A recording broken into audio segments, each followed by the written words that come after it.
Hello বন্ধুরা, আজকে আমি নিরামিষ পনির বাটার মশলা বানাবো। এখানে আমি মটরশুঁটিগুলো ভালো করে ধুয়ে জল দিয়ে নুন দিয়ে সিদ্ধ করতে বসিয়ে দিয়েছি। তারপর পনিরগুলো চোখো চোখো কেটে নিয়েছি, কড়াইতে তেল দিয়েছি, একটু বাটার দিয়ে দেবো, তারপর একটু নুন দিয়ে দিব, একটু হলুদ গুঁড়ো দিয়ে দেবো, একটু নাড়িয়ে পনিরগুলোকে দিয়ে দেবো। একটু হালকা ভাজা ভাজা হলে পনিরগুলোকে নামিয়ে নেব।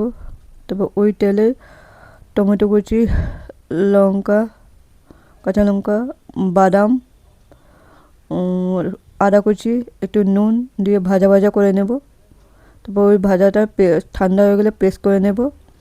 তারপর তেল দিয়ে দেবো, একটু হিং ফোড়ন দিয়ে দেবো, একটু শুকনো লঙ্কা দেবো, তেজপাতা দেবো, একটু নাড়িয়ে কালো জিরে ফোড়ন দেবো। ওই পেস্ট করা মশলাটা দিয়ে দেবো। তারপর নুন দিয়ে দেবো, হলুদ গুঁড়ো দিয়ে দেবো, একটু কষিয়ে তারপর মটরশুঁটিগুলো দিয়ে দেবো, পাকা লঙ্কা দিয়ে দেবো, স্বাদ অনুসারে চিনি দিয়ে দেবো, একটু জল দিয়ে ভালো করে কষিয়ে নেব। তারপর পনিরগুলো দিয়ে দেবো, পনিরগুলো দিয়ে ফুটিয়ে গেলে তারপর গরম মশলা দিয়ে দেবো, ধনে বাটা দিয়ে দেবো, একটু বাটার দিয়ে দেবো। দেখো আমার পনির বাটার মশলা রেডি হয়ে গেছে।